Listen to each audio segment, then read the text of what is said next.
Welcome everyone to day 7 of Python backend series, and in this class we are going to talk about object oriented programming. Object oriented programming पे जाने से पहले हमें देखते हैं कि हमें इसकी ज़रूरत क्यों पड़ी या क्या मसले हैं नॉर्मल प्रोग्रामिंग में जो हम अभी तक फॉलो कर रहे हैं। तो सपोज़ करें कि आप जो है अ, एक वीडियो गेम के लिए प्रोग्रामिंग कर रहे हैं और उस वीडियो गेम में आपके पास मल्टीपल कैरेक्टर्स हैं। तो हम सिंपल रखेंगे, हम पुराने टाइम की गेम्स को एज एन एग्ज़ाम्पल यूज़ करेंगे, जैसे सुपर मारियो। तो उसमें हमारे पास स्क्रीन पे कैरेक्टर मूव करते हैं और वो स्क्रीन पे एक स्पेस ऑक्यूपाई करते हैं पिक्सल के मुताबिक।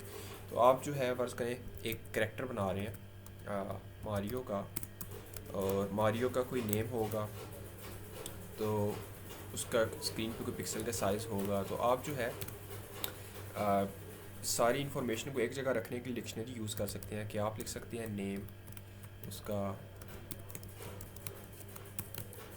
मार्को रखते हैं, और इसी तरह उसके पास है उसके हाइट जो है वो लेट्स से 100 पिक्सल है, और so on and so fourth. आपके पास मल्टीपल इस तरह की इंफॉर्मेशन आएगी मारियो के मुतालिक। फिर आप एक करेक्टर और बनाते हैं लुईजी, और उसमें भी आप सेम इंफॉर्मेशन डालते हैं। तो आप एक टाइम पे डिसाइड करते हैं कि मैं जो ये इंफॉर्मेशन है ना, इसमें से जो हाइट है वो मैं चेंज कर रहा हूँ 150 पिक्सल्स पे। तो फिर आप जितने कैरेक्टर्स बनाएंगे वहाँ पे जाके आप मैन्युअली उसको एडिट करेंगे हाइट को। इसके अलावा यहाँ पे आप फंक्शंस भी डाल सकते हैं डिक्शनरीज़ के अंदर लैम्डा फंक्शंस यूज़ करके। लेकिन अगर आप अगेन फंक्शन को चेंज करेंगे या फंक्शन में कोई चीज़ चेंज करेंगे तो आपको ना मल्टीपल हर जगह पे जहाँ पे वो फंक्शन यूज़ हो रहा है आपको जाके इंफॉर्मेशन एडिट करनी पड़ेगी। इसके अलावा आप जो है अगर यहाँ आपके पास जो कोड है, इस कोड को अगर कोई और प्रोग्रामर यूज़ करेगा तो उसको ये सारे के सारे जो है ना आपका कोड ये एज इट इज़ कॉपी करना पड़ेगा अपने पास सिस्टम पे, और अपनी फ़ाइल के अंदर उसको पेस्ट करके उसको यूज़ करना पड़ेगा। तो आपके पास जो है ये चीज़ें जब स्केल पे चलती हैं, जब ये ज़्यादा बढ़ेंगी एक स्केल से आगे, तो इनको मैनेज करने में मुश्किल होगी, और आपके पास टाइम जो है वो एक कीमती रिसोर्स है, और वो आप बहुत ज़्यादा टाइम यूज़ करेंगे इन चीज़ों को मैनेज करने में, डीबग करने में या मेंटेन करने में। तो इस प्रॉब्लम को सॉल्व करने के लिए पार्शली जो हमारे पास है ऑब्जेक्ट ओरिएंटेड प्रोग्रामिंग है। ऑब्जेक्ट ओरिएंटेड प्रोग्रामिंग जो है हम उसको एज अ नेचुरल चीज़ लेके चलते हैं। हम इस प्रोग्रामिंग के स्टाइल को अपनी अंडरस्टैंडिंग के करीब रखते हैं और हम इसे कहते हैं कि ये नेचुरल है, और हम इसके अंदर ऑब्जेक्ट्स बेसिकली बनाते हैं। और ऑब्जेक्ट्स जो हैं वो हमारे पास जो हमारे रियल वर्ल्ड के अंदर जो हमारे पास थिंग्स होती हैं या जो बीइंग्स होते हैं उनको रिप्रेजेंट करते हैं कंप्लीट उनके करेक्टरिस्टिक्स के साथ, और जो वो काम करते हैं उनके साथ। तो इसको अगर मैं सिंप्लीफाई करूं और मैं बताऊं कि हमारे पास ऑब्जेक्ट ओरिएंटेड प्रोग्रामिंग की ज़रूरत क्यों पड़ती है, तो ऑब्जेक्ट ओरिएंटेड प्रोग्रामिंग जो है ना आपको बेसिकली सॉफ्टवेयर के अंदर मेंटेन करना आसान करता है आपको सॉफ्टवेयर, और आपके सॉफ्टवेयर को मॉड्यूलर बनाता है कि आप जो है उसको मल्टीपल जगह भी यूज़ कर सकते हैं एज अ मॉड्यूल्स, जो हमने अभी कवर नहीं किए, होपफुली करेंगे। और आपके कोड को ये रीयूजेबल बनाता है। तो अगर हम सिंपल सी क्लास की बात करें तो पाइथन में आप क्लास का कीवर्ड यूज़ करते हैं, आगे आप उस क्लास का नाम लिखते हैं, और हमारे पास क्लास का नाम लिखने का जो पाइथन के अंदर रिकमेंडेड वे है वो ये है कि आप टाइटल केस यूज़ करें, कि अगर आपके पास दो नाम के दो लेटर्स हैं, जैसे माई क्लास है, तो इसको आप बजाय इसके के अंडरस्कोर यूज़ करें या स्पेसेस यूज़ करें, आप जो है हर नए लेटर का जो पहला कैरेक्टर है उसको कैपिटलाइज करते हैं। और अगर आपके पास सिंगल कैरेक्टर है तो आप उसको एज इट इज़ लिखेंगे।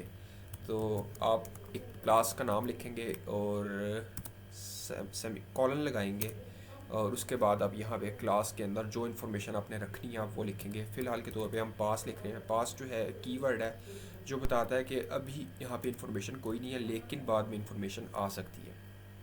अब इस क्लास को यूज़ करने के लिए हमें बेसिकली ऑब्जेक्ट ओरिएंटेड प्रोग्रामिंग में एक टर्म है इंस्टेंस की। तो हमें एक इंस्टेंस बनाना पड़ेगा या एक ऑब्जेक्ट बनाना पड़ेगा। इंस्टेंस या ऑब्जेक्ट सेम चीज़ है।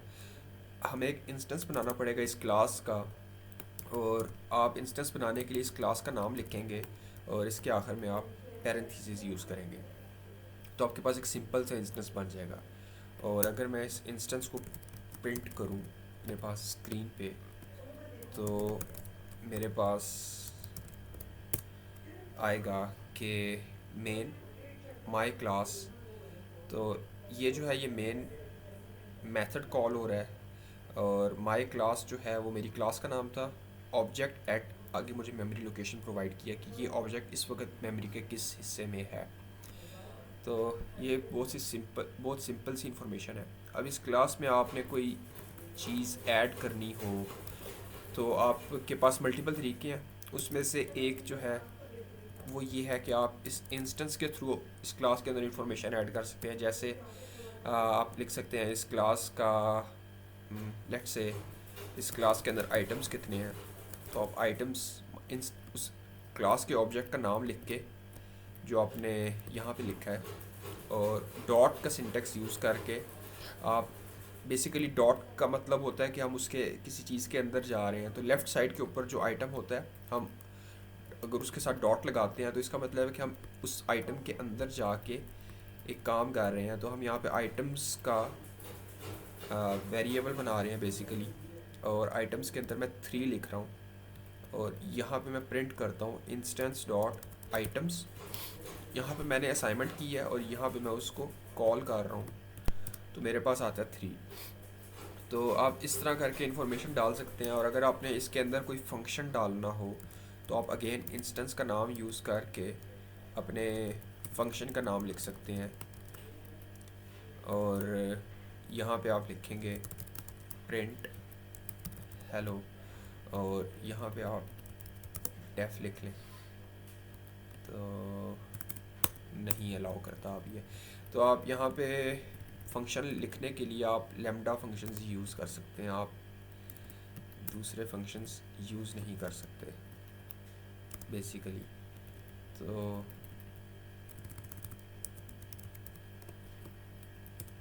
अगेन ये फंक्शन कॉल नहीं हो रहा मेरे पास, ये सिंपल वेरिएबल में असाइनमेंट जा रही है। तो अगर मैं इसको फंक्शन बनाऊँ तो मेरे पास लैम्डा, और मैं कोई चीज़ यूज़ नहीं कर रहा तो मैं अंडरस्कोर लगाऊंगा, और यूं करके मैं इसको फंक्शन बना सकता हूँ। और मैं इसको एज अ फंक्शन कॉल कर सकता हूँ, नहीं, मेरे पास पोजीशन आर्गुमेंट देना पड़ेगा जो कि मैं नन पास करता हूँ, तो मेरे पास हेलो आ जाएगा। तो अगेन ये रेकमेंडेड तरीका नहीं है। रेकमेंडेड तरीका जो है वो अब हम डिस्कस करते हैं। तो हम एक रेलिवेंट क्लास बनाते हैं कैरेक्टर की, जो हम एज एन एग्ज़ाम्पल लेके चल रहे हैं। कैरेक्टर की क्लास बनाते हैं और इसके अंदर कुछ इन्फॉर्मेशन लिखते हैं। तो सबसे पहले हमारे पास जब हम इस तरह ऑब्जेक्ट बनाते हैं इस क्लास का या इंस्टेंस बनाते हैं, तो इस इंस्टेंस को बनने के लिए कुछ इन्फॉर्मेशन चाहिए, और वो इन्फॉर्मेशन जो है एक ख़ास किस्म के फंक्शन के अंदर जाती है, और उस फंक्शन का नाम होता है इनिशियलाइज़र। इनिशियलाइज़र जो फंक्शन होता है एक स्पेशल फंक्शन है, फंक्शन ही है, कोई नई चीज़ नहीं है, फंक्शन है, लेकिन ये एक स्पेशल फंक्शन है जो कि क्लासेस से रिलेट करता है, और ये फंक्शन क्लास खुद कॉल करती है, इसको हम नहीं बनाते। और इसके अंदर कुछ स्पेशल इन्फॉर्मेशन जाती है जो क्लास को एक्सप्लेन करती है कि इस क्लास के अंदर क्या क्या चीज़ें हैं या ये क्लास क्या करती है। तो अगर आप किसी और ऑब्जेक्ट ओरिएंटेड प्रोग्रामिंग लैंग्वेज के बैकग्राउंड से होके आए हैं, तो आपके पास बेसिकली आपके पास हर क्लास के कुछ वेरिएबल्स होते हैं और कुछ फंक्शंस होते हैं। वेरिएबल्स को हम एट्रीब्यूट्स कहते हैं, और एट्रीब्यूट्स लिखने के लिए आप क्लास के अंदर वेरिएबल्स डिफाइन करते हैं और उनको वैल्यू असाइन करते हैं। लेकिन पाइथन के अंदर इस तरह अगर आप वेरिएबल बनाते हैं एज एन एट्रीब्यूट, तो वो जो है उसको डिफरेंटली ट्रीट करती है। और पाइथन क्या कहती है कि अगर आप वेरिएबल बना रहे हैं तो आपको वेरिएबल जो है इनिशियलाइज़र के अंदर बनाने पड़ेंगे। तो अब हम इनिशियलाइज़र को देखते हैं। तो इनिशियलाइज़र एक फंक्शन है, तो ऑब्वियसली आप उसको डिफाइन करने से पहले डेफ का कीवर्ड लिखेंगे, आगे उस इनिशियलाइज़र का नाम लिखेंगे जो कि काफ़ी यूनिक है और आपको एज इट इज़ करना पड़ेगा। तो आप दो अंडरस्कोर लगाएंगे और उसके बाद इनिट लिखेंगे और फिर दो अंडरस्कोर लगाएंगे। तो double underscore init double underscore, और डबल अंडरस्कोर को पाइथन डंडर भी कहती है। तो आप डंडर इनिट यूज़ करेंगे और उसके बाद आप इस फंक्शन के लिए पैरेंथेसिस लगाएंगे और आप इसके अंदर इंफॉर्मेशन लिखेंगे। लेकिन इस फंक्शन में आपको एक चीज़ जो और लिखनी पड़ेगी वो ये है कि आपको एक आर्गुमेंट पास करना पड़ेगा सेल्फ के नाम से। तो अब यहाँ पे हम लिखते हैं नेम इक्वल मारियो या नेम इक्वल जॉन। तो हमारे पास एक वेरिएबल बन गया है इस फंक्शन के अंदर, सॉरी इस क्लास के अंदर। तो कैरेक्टर की क्लास के अंदर एक वेरिएबल है या एक एट्रीब्यूट है जिसका जो उस वेरिएबल का अपना नाम है और उसकी वैल्यू जो है वो जॉन है। हाँ, इसके अलावा हम यहाँ पे एज या हम यहाँ पे ना हाइट लिख सकते हैं। तो हाइट उसकी है 100 पिक्सल्स, और इसी तरह हम उसको एक कलर असाइन कर सकते हैं जो कि कलर इस केस में है रेड। तो ये डिफ़ॉल्ट कलर्स हैं। अब अगर मैंने इस कैरेक्टर से कोई ऑब्जेक्ट या कोई इंस्टेंस बनाना है तो मैं उस इंस्टेंस का नाम लिखूँगा। मैं यहाँ पे इंस्टेंस यूज़ करूँगा। उसके बाद मैं इस क्लास को कॉल करूँगा और पैरेंथेसिस यूज़ करूँगा। तो जब हम पैरेंथेसिस यूज़ कर रहे हैं तो पाइथन जो है बिहाइंड द सीन ऑटोमेटिकली ये जो इंस्टेंस का ऑब्जेक्ट है इसको कॉपी करके यहाँ पे एज एन आर्गुमेंट पास करेगी, और वही आर्गुमेंट यहाँ पे सेल्फ के ला रहा है। तो इसको इस इंस्टेंस के वेरिएबल को या जो यहाँ पे मैं ऑब्जेक्ट बना रहा हूँ या जो इंस्टेंस बना रहा हूँ उसको एज एन आर्गुमेंट पास करके ये सारी वैल्यूज़ असाइन कर देगी। ये सारी वैल्यूज़ फिर इस इंस्टेंस के पास आ जाएंगी और ये बिहाइंड द सीन ऑटोमेटिकली होता है। तो मुझे यहाँ पे एक्सप्लिसिटली इसको यूज़ करने की ज़रूरत नहीं है। मैं सिर्फ क्लास का नाम लिखूँगा और पैरेंथेसिस का सिंटैक्स यूज़ करूँगा। अब अगर मैंने इस इंस्टेंस में से नेम देखना हो कि इस इंस्टेंस का नेम क्या है, तो मैं डॉट के सिंटैक्स से इसका नेम चेक कर सकता हूँ और मैं इसी तरह इसकी हाइट भी चेक कर सकता हूँ। तो मैं यहाँ पे अपने पास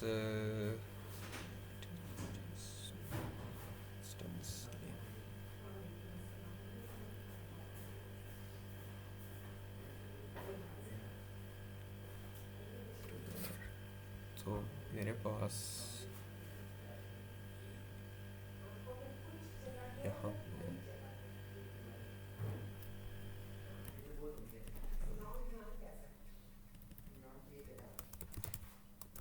मैं आर्गुमेंट में वैल्यूज़ भी पास करके देखता हूँ, लेकिन चलना चाहिए था।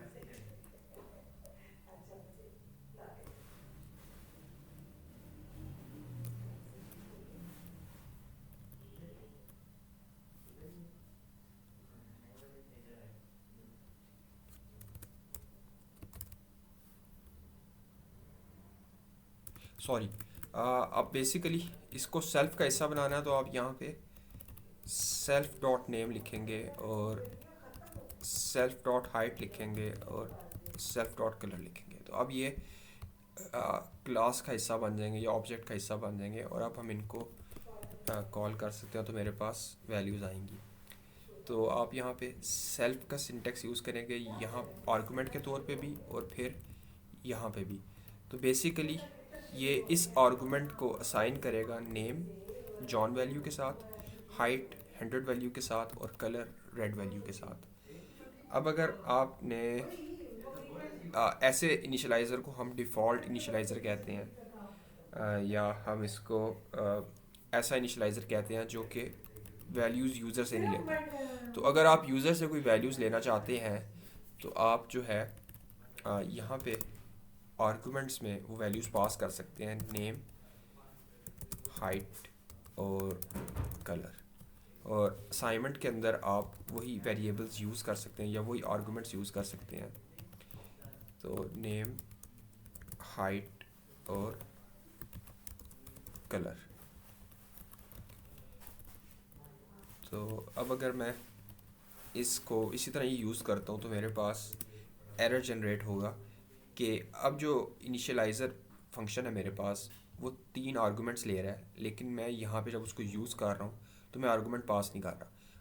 अगेन सेल्फ जो है वो पाइथन खुद यूज़ कर लेती है बिहाइंड द सीन, तो वो मुझे पास करने की ज़रूरत नहीं है। तो बाकी 3 के जो आर्गुमेंट्स हैं वो मुझे यहाँ पे पास करने पड़ेंगे। तो मैं यहाँ पे मारियो लिखता हूँ और हाइट में उसे 100 पिक्सल्स और कलर जो है मैं रेड पास करता हूँ और मैं इसको यूज़ करता हूँ तो मेरे पास वैल्यू आ जाएगी। इसका फ़ायदा ये है कि मैं इसको, इस क्लास को या इस इंस्टेंस का नाम मैं मारियो रखता हूँ और मैं एक और इंस्टेंस बनाता हूँ लुइजी का, और मैं अगेन एक कैरेक्टर का मेथड, कैरेक्टर की क्लास कॉल करता हूँ और इस दफ़ा मैं नेम में लुइजी पास करता हूँ और हाइट के अंदर 100 पिक्सल्स और कलर के अंदर ग्रीन।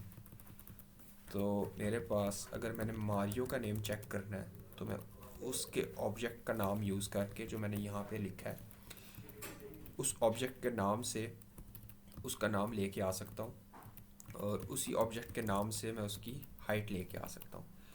और इसी तरह मैं यहाँ पे लुइजी के नाम से उसका नेम लेके आ सकता हूँ। तो मेरे पास जो है आ, एक सिंगल क्लास से मैं मल्टीपल ऑब्जेक्ट्स बना सकता हूँ और उनको रीयूज़ कर सकता हूँ अपने लॉजिक के मुताबिक। तो इससे अब अगर हम थोड़ा सा आगे चलें तो हमारे पास, मैं इनको जिस तरह हम फंक्शंस के अंदर डिफ़ॉल्ट वैल्यू देते हैं तो मैं इन्हें डिफ़ॉल्ट वैल्यू भी दे सकता हूँ। और अगेन डिफ़ॉल्ट वैल्यू के जो रूल्स हैं कि जो डिफ़ॉल्ट वैल्यू वाले आर्गूमेंट्स हैं वो लास्ट में आएंगे, वो एज इट इज़ अप्लाई होते हैं। तो मैं यहाँ पे आ, वो rules as it is use करता हूँ, या मैं यहाँ पे कलर के तौर पे नन लिखता हूँ। और मैं लुइजी का जो कलर और हाइट है उसको ख़त्म करके यहाँ पे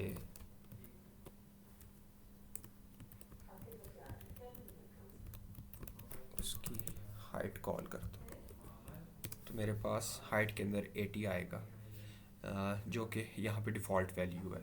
तो अगर मैं वैल्यू पास नहीं करता इसको कॉल करते हुए तो डिफ़ॉल्ट वैल्यू यूज़ होगी, अदरवाइज़ मेरे पास गिवन वैल्यू जो मैं पास कर रहा हूँ वो चलेगी। तो इस तरह ये सिंपल सा क्लास का सिंटेक्स है। इससे अगर हम थोड़ा आगे चलें तो क्लास के अंदर इनिशियलाइज़र के अलावा और भी फंक्शंस आ सकते हैं जो कि बताते हैं कि ये क्लास क्या क्या एक्शंस परफॉर्म कर सकती है। अभी जो हमने देखे हैं वो क्लास के वेरिएबल्स हैं। इस क्लास के अंदर मैं फंक्शंस भी बाइंड कर सकता हूँ। तो उनको करने के लिए मैं अपना नॉर्मल फंक्शन डिफ़ाइन करने के लिए डेफ का कीवर्ड लिखूँगा और मैं उस फंक्शन का नाम लिखूँगा जो कि नॉर्मल रूल्स के मुताबिक पाइथन के अंदर लोअर केस या स्नेक केस के अंदर लगता है। तो मैं वॉक का फंक्शन लिखूँगा और यहाँ पे मैं उसके यूज़ करूँगा। मैं बेसिकली प्रिंट करवा रहा हूँ कैरेक्टर इज़ वॉकिंग। अब यहाँ पे एक डिफरेंट चीज़ ये है कि यहाँ पे मुझे क्लास के अंदर हर फंक्शन के अंदर जो पहला आर्गुमेंट, अगर मैं कोई आर्गुमेंट नहीं रखना चाहता तब भी मैं सेल्फ लिखूँगा, और अगर मैं कोई आर्गुमेंट रखना चाहता हूँ तो वो भी पहला आर्गुमेंट मेरे पास सेल्फ ही आएगा जो कि क्लास के ऑब्जेक्ट को रिप्रेजेंट करता है। तो मैं यहाँ पे मारियो की वॉक को यूज़ करूँगा तो मैं मारियो डॉट वॉक का सिंटेक्स यूज़ करूँगा और आखिर में ये फंक्शन है तो मैं इसके आगे पैरेंथेसिस लगाऊंगा और मैं इसको रन करूँगा तो मेरे पास आता है कैरेक्टर इज़ वॉकिंग। और मैं इसको चेंज कर सकता हूँ एफ स्ट्रिंग के साथ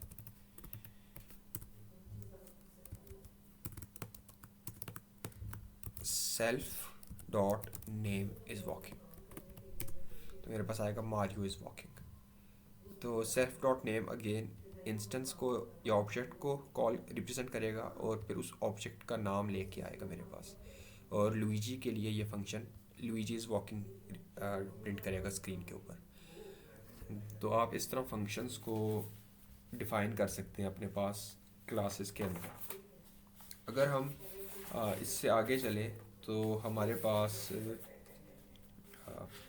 आप इस सारे कोड को एक फ़ाइल के अंदर रख सकते हैं, या मैं इसको यहाँ पे रीनेम करके कैरेक्टर लिख देता हूँ और यहाँ पे मैं एक फ़ोल्डर बनाता हूँ कैरेक्टर्स के नाम से, और ये फ़ाइल मैं वहाँ पे रख देता हूँ।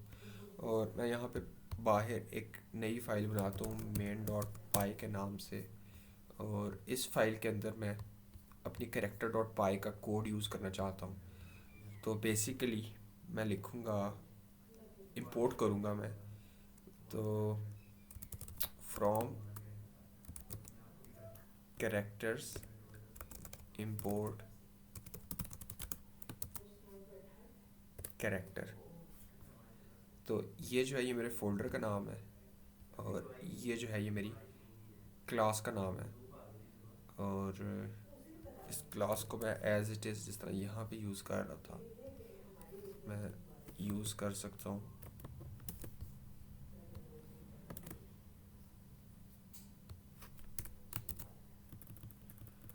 और मेरे पास होपफुली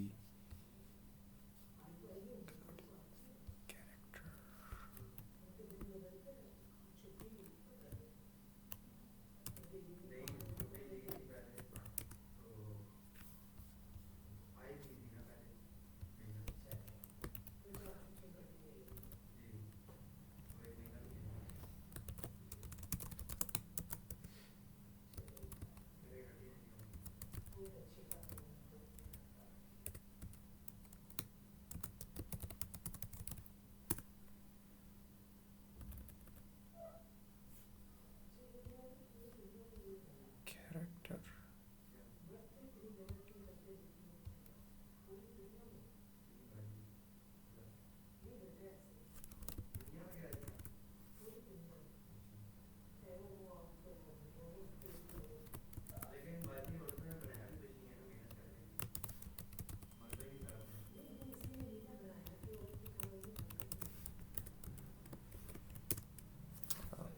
तो बेसिकली मॉड्यूल एरर आ रहा है कि कैरेक्टर्स का, मुझे इसको इससे बाहर निकाल लेना चाहिए और अब जो है इंपोर्ट करना चाहिए कैरेक्टर,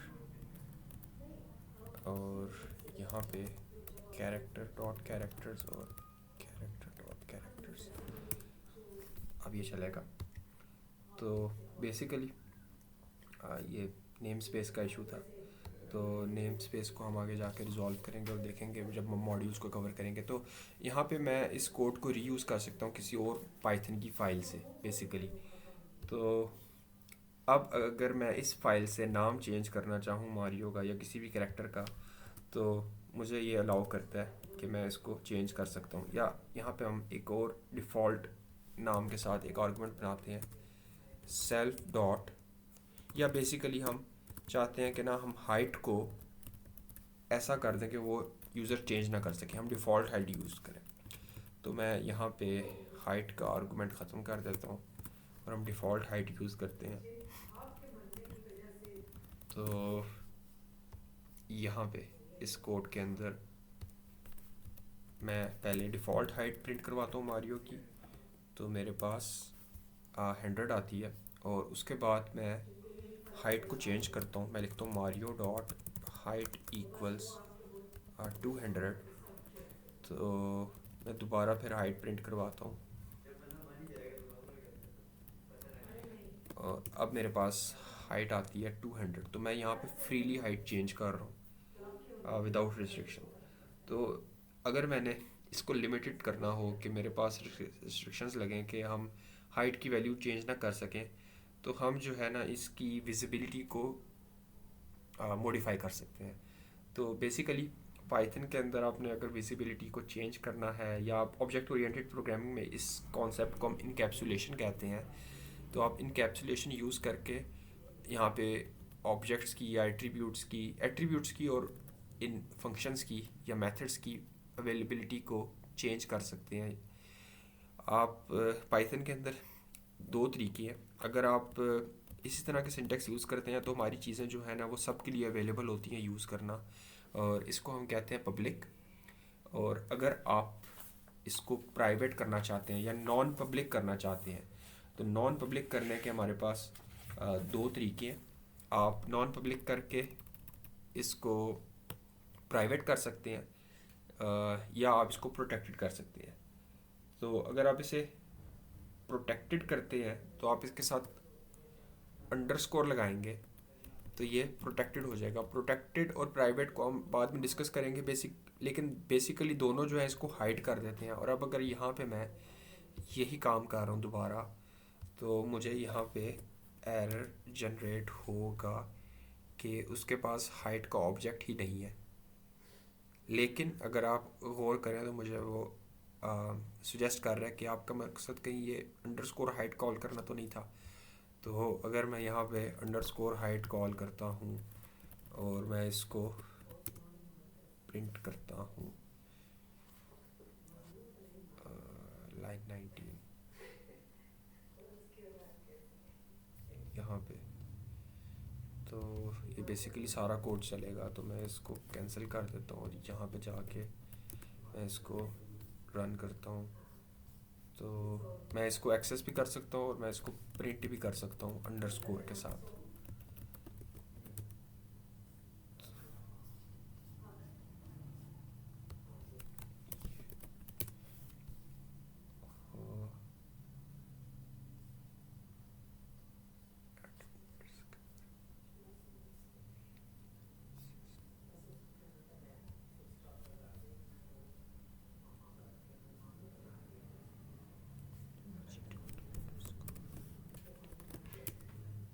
तो मेरे पास यहाँ पे अगेन हाइट मैं चेंज कर सकता हूँ, लेकिन अगर मैं इसको डिफ़ॉल्ट के तौर पे जिस तरह मैं पहले काम कर रहा था उस तरह यूज़ करूँ तो मैं हाइट को ना एक्सेस कर सकता हूँ और ना मैं उसको चेंज कर सकता हूँ। तो ये है प्रोटेक्टेड। इसके बाद हमारे पास आता है प्राइवेट के मैं इसको प्राइवेट बना सकता हूँ। प्राइवेट बनाने के लिए वो भी नॉन पब्लिक है, मैं इसके साथ डबल अंडरस्कोर यूज़ करूँगा। और अगेन अब मैं सिंगल अंडरस्कोर का सिंटेक्स यूज़ करके भी इसको एक्सेस नहीं कर सकता, और मैं डबल अंडरस्कोर का सिंटेक्स भी बेसिकली मैं इसके साथ डबल अंडरस्कोर लगा के भी इसको एक्सेस नहीं कर सकता। लेकिन पहले हम इसको प्रिंट करते हैं अपने पास, तो मैं इसको एक्सेस नहीं कर सकता डबल अंडरस्कोर के साथ भी और सिंगल अंडरस्कोर के साथ भी। लेकिन पाइथन के अंदर जो है इनकैप्सुलेशन बहुत लूज़ है आइट से, तो आप इसको अभी भी एक्सेस कर सकते हैं। बेसिकली आप अंडरस्कोर क्लास का नाम लिखेंगे और फिर आप अंडरस्कोर डबल अंडरस्कोर के साथ उस एट्रीब्यूट का नाम लिखेंगे, तो आप इसको अभी भी एक्सेस कर सकते हैं। तो बेसिकली ये प्रोटेक्शन है या दीवार है, एक दरवाज़ा है बेसिकली बग़ैर दीवार के।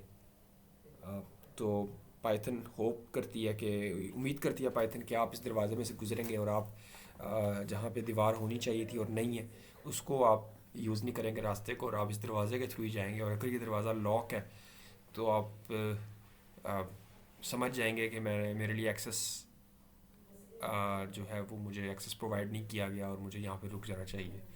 और आप जो है इसकी जो रूल्स हैं पाइथन के उसको वायलेट नहीं करेंगे। लेकिन एज सच पाइथन के अंदर कोई हार्ड एंड फास्ट इनकैप्सुलेशन का कोई तरीका नहीं है अभी तक 3.14 तक। ये चेक्स और बैलेंसेस हैं लेकिन इनको आप ओवरराइड कर सकते हैं। तो अगर हम अपने नॉर्मल फ्लो पे चलें कि हम जो है फ़र्ज़ करते हैं कि हमारे पास कोई ऐसा तरीका नहीं है कि हम इसको ओवरराइड कर सकें, तो फिर हम इसको हाइट को कैसे एक्सेस करें और हम जो है इसको कैसे प्रिंट करवाएं और कैसे इसकी वैल्यू को चेंज कर सकते हैं। तो उसके लिए हमारे पास गेटर्स और सेटर्स के नाम से मेथड्स, या बेसिकली गेटर्स और सेटर के नाम से स्पेशल फंक्शन होते हैं। तो गेटर और सेटर फंक्शन बनाने के लिए आपने बेसिकली डेफ का कीवर्ड लिखना है, और उसके बाद गेट अंडरस्कोर, आगे जिस एट्रीब्यूट को आप चेंज कर रहे हैं, जिस वेरिएबल को चेंज कर रहे हैं, मैं यहाँ पे नेम को चेंज कर रहा हूँ तो मैं यहाँ पे नेम लिखता हूँ या मैं हाइट लिखता हूँ। और यहाँ पे मैं सेल्फ पास करूँगा क्योंकि हर आर्गूमेंट मेरे पास एक कम से कम सेल्फ होगा क्लासेस के अंदर। और यहाँ पे मैं रिटर्न कर दूँगा सेल्फ डॉट अंडरस्कोर हाइट, और यहाँ से मैं एक अंडरस्कोर ख़त्म कर दूँगा। तो सेल्फ डॉट अंडरस्कोर हाइट, और अगर मेरे यहाँ पे डबल अंडरस्कोर था तो मैं यहाँ पे भी डबल अंडरस्कोर यूज़ करूँगा, सेल्फ डॉट टेंडर हाइट। और सेट करने के लिए यानी वैल्यू असाइन करने के लिए मैं सेट हाइट का फंक्शन यूज़ करूँगा, और ये हाइट की वैल्यू लेगा, इसको मैं न्यू हाइट कह देता हूँ। और मैं लिखूँगा self dot underscore height equals new height. तो मैं इस कोड को ऐसे यूज़ कर सकता हूँ कि मैं लिख सकता हूँ मारियो डॉट गेट हाइट का function, Mario dot set height का फंक्शन जिसमें वैल्यू पास कर रहा हूँ 200, और again Mario dot gate height का फंक्शन। और मेरे पास सब चीज़ें होपफुली चलेंगी एज एक्सपेक्टेड। तो ये है गेटर्स और सेटर्स का तरीका। लेकिन पाइथन जो है, जो जहाँ पे इनकैप्सुलेशन को स्ट्रिक्टली ऑब्जर्व नहीं करती, वहाँ पे हमें गेटर्स और सेटर्स के लिए वो थोड़ी सी फ्लेक्सिबिलिटी प्रोवाइड करती है कि हम प्रॉपर्टीज़ यूज़ कर सकते हैं। तो प्रॉपर्टीज़ के लिए बेसिकली प्रॉपर्टीज़ जो है वो शॉर्टकट है गेटर और सेटर बनाने का। तो मैं यहाँ पे गेटर बनाने के लिए गेट हाइट की जगह एक स्पेशल सिंटेक्स यूज़ करता हूँ कि मैं इस फंक्शन के ऊपर एट द रेट का कैरेक्टर यूज़ करता हूँ, और मैं यहाँ पे लिखता हूँ प्रॉपर्टी, और यहाँ से फंक्शन के नाम से मैं गेट अंडरस्कोर ख़त्म कर देता हूँ, और मैं रिटर्न करूँगा सिंपल वैल्यू जिस तरह मैं पहले रिटर्न कर रहा था। और इसका फ़ायदा ये है कि यहाँ पे जाके मुझे गेट हाइट नहीं करना पड़ेगा। मैं नॉर्मल जिस तरह इसका एट्रीब्यूट पहले कॉल कर रहा था या वेरिएबल को कॉल कर रहा था, मैं उसी तरह ही इसके वेरिएबल को कॉल कर सकता हूँ और मैं इंफॉर्मेशन प्रिंट करवा सकता हूँ। तो ये है मेरे पास गेटर्स के लिए एट प्रॉपर्टी का फंक्शन, और मैं इसको नॉर्मली अपने पास एज अ प्रॉपर्टी यूज़ कर सकता हूँ, या एज एन एट्रीब्यूट कॉल कर सकता हूँ, या as a simple variable use कर सकता हूँ डॉट सिंटेक्स के साथ। मुझे यहाँ पे फंक्शन के तौर पे कॉल करने की ज़रूरत नहीं है, और वो मुझे इनफैक्ट एरर भी देगा। तो ये है मेरे पास गेटर की प्रॉपर्टी को मैं यहाँ पे यूज़ कर रहा हूँ, और गेटर की प्रॉपर्टी डिफ़ाइन करने का तरीका। अब सेटर के लिए हमारे पास पाइथन जो है वो थोड़ा सा डिफरेंट सिंटेक्स प्रोवाइड करती है। सेटर यूज़ करने के लिए आपने बेसिकली इस जो जिस एट्रीब्यूट को या जिस वेरिएबल को आप सेट करना चाहते हैं उस वेरिएबल का नाम लिखना है। मेरे केस में वो हाइट है, और फिर डॉट करके आपने सेटर का फंक्शन या सेटर का कीवर्ड यूज़ करना है या सेटर का मेथड यूज़ करना है। तो यहाँ पे आप सेट हाइट की जगह आप सिंपल हाइट लिख सकते हैं और इसको वैल्यू असाइन कर सकते हैं। तो आप इस सिंटेक्स के थ्रू इसको एज अ फंक्शन कॉल नहीं, आप इसको simple as an variable call या वेरिएबल असाइनमेंट के तौर पे काम कर सकते हैं, और आपके पास चीज़ें चलेंगी। तो यहाँ पे मैं यूज़ कर रहा हूँ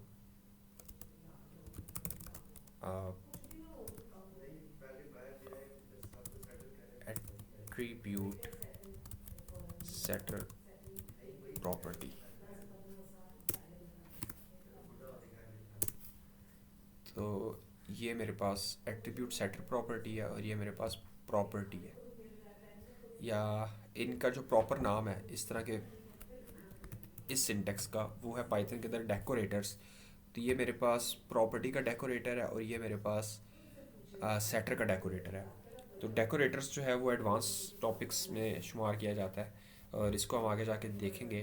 डेकोरेटर्स के ऊपर डेडिकेटेड लेसन्स हैं और हम वहाँ पे जाके मल्टीपल डेकोरेटर्स को कवर करेंगे और हम अपने खुद के डेकोरेटर्स बनाना देखेंगे। बेसिकली डेकोरेटर जो होते हैं आपके फंक्शन को रैप करते हैं एक्स्ट्रा इन्फॉर्मेशन के अंदर और आपका फंक्शन जो है उस इन्फॉर्मेशन से गुजर के जाता है। तो अगर मैं यहाँ पे डेकोरेटर को डिफाइन करूँ तो मेरे पास ये मेरा फंक्शन है और ये फंक्शन को मैं इस फंक्शन को मैं फिल्ड करता हूँ और मैं चाहता हूँ कि ये जो फंक्शन है जब मैं डेकोरेटर बनाता हूँ तो बेसिकली एक और बॉक्स की तरह काम करता है और यहाँ पे ये मेरा डेकोरेटर है और जिस तरह फंक्शन हमारे पास एक सिंपल फंक्शन, मैं यहाँ पे इस फंक्शन को नीचे लेके आऊँ तो फंक्शन हमारे पास सिंपली एक इनपुट लेता है और हमें एक आउटपुट रिटर्न करता है। तो जो डेकोरेटर होता है वो बेसिकली हमारे पास एक फंक्शन लेता है एज एन इनपुट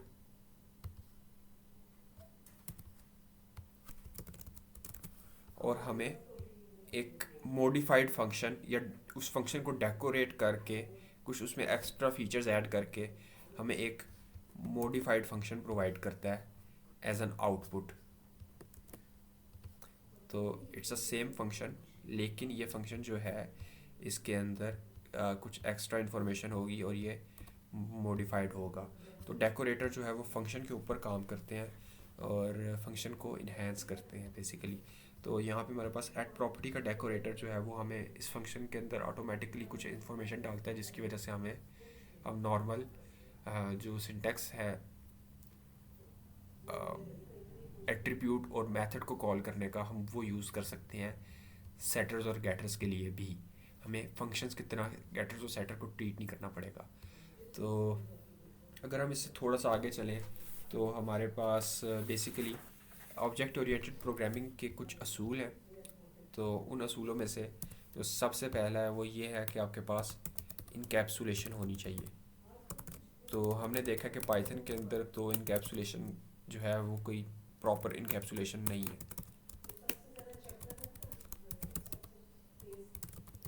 आपके पास बेसिकली पाइथन के अंदर आप अंडरस्कोर यूज़ कर सकते हैं प्रोटेक्टेड के लिए और आप डबल अंडरस्कोर यूज़ कर सकते हैं प्राइवेट के लिए, लेकिन आप इसको ओवरराइड भी कर सकते हैं।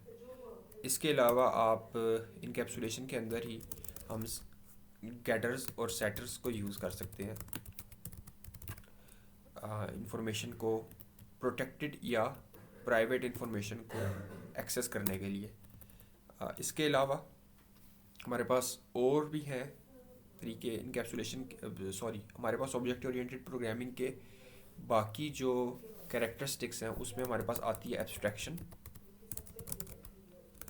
पाइथन के अंदर डायरेक्टली एब्स्ट्रैक्शन का जो है अगेन तरीका नहीं है, लेकिन इसके वर्क अराउंड है हमारे पास बेसिकली।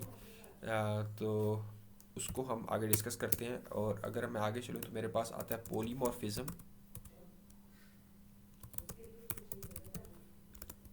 पॉलीमॉर्फिज्म हमारे पास दो तरह की होती है, रन टाइम के ऊपर जिसको हम ओवरलोडिंग कहते हैं। आप मल्टीपल टाइप्स का डेटा पास करते हैं। और दूसरी है हमारे पास कंपाइल टाइम पे,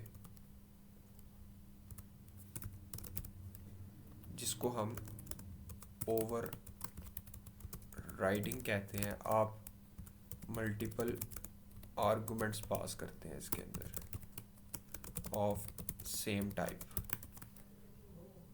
तो पाइथन के अंदर ना रन टाइम पोलीमॉर्फिज्म है ना कंपाइल टाइम पोलीमॉर्फिज्म है, क्योंकि मल्टीपल टाइप्स का जो डेटा है वो आप पाइथन में स्टैटिक टाइपिंग तो है नहीं कि आप ना डेटा टाइप पहले से डिफाइन कर सकें कि इस डेटा टाइप के साथ ऐसे करना है।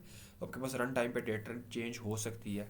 तो आप मल्टीपल फंक्शन अगर ओवरलोड करके बनाएंगे तो आपके पास लास्ट फंक्शन ही चलेगा, और ओवर राइडिंग में भी आपके पास लास्ट फंक्शन ही चलेगा, आपके पास मल्टीपल फंक्शंस बेसिकली नहीं चलेंगे। तो पाइथन में पोलीमॉर्फिज्म भी नहीं है। और लास्ट में जो हमारे पास रहता है वो है इनहेरिटेंस।